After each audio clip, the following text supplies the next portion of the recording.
Ever since the Trump election, fake news has become everybody's favorite buzzword. Politicians everywhere have found great use for it. Whenever anybody asks a tough question, they just reply, "Fake news, problem solved." The media loves it too.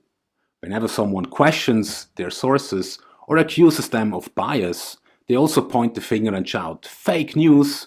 Again, problem solved. At this point, this much is clear. Fake news has nothing to do with news or the truth. It's just another way of saying, stop talking because I don't like what you are saying, and what you are saying is probably true, so all the more reason for you to shut up. What is not clear is why people react like this is a new thing, because it really is not. Fake news and alternative facts are just the fancy new tools of the establishment propaganda system. And that's definitely not a new thing. Propaganda fueled the crimes of World War I and II, the carpet bombings and the countless casualties of Vietnam were covered up for years with fake news.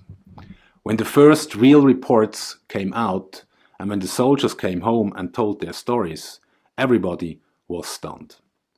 The blood, the suffering, the misery was all too much.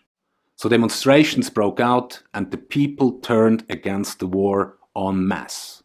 It looked like a turning point. Who would trust the establishment ever again? Well, then George Bush happened. The flat-out illegal Iraq war was entirely based on alternative facts.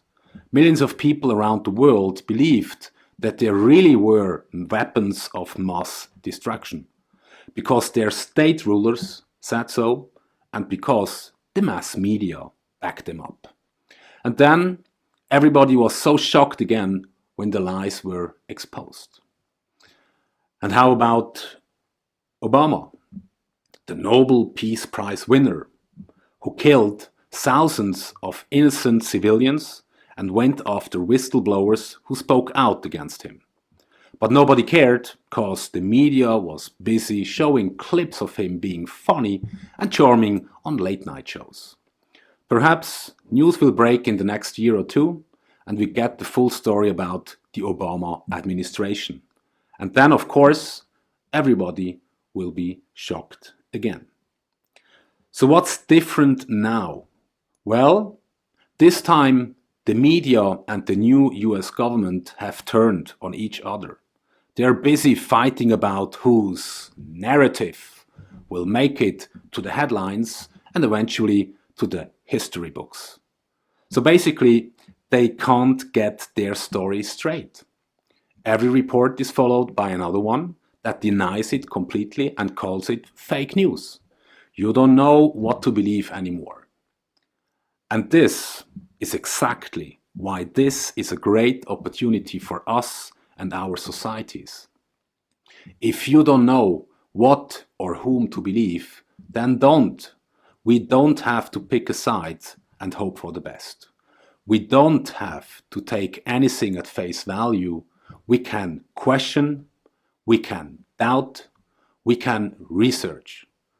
For once, we can make up our own minds.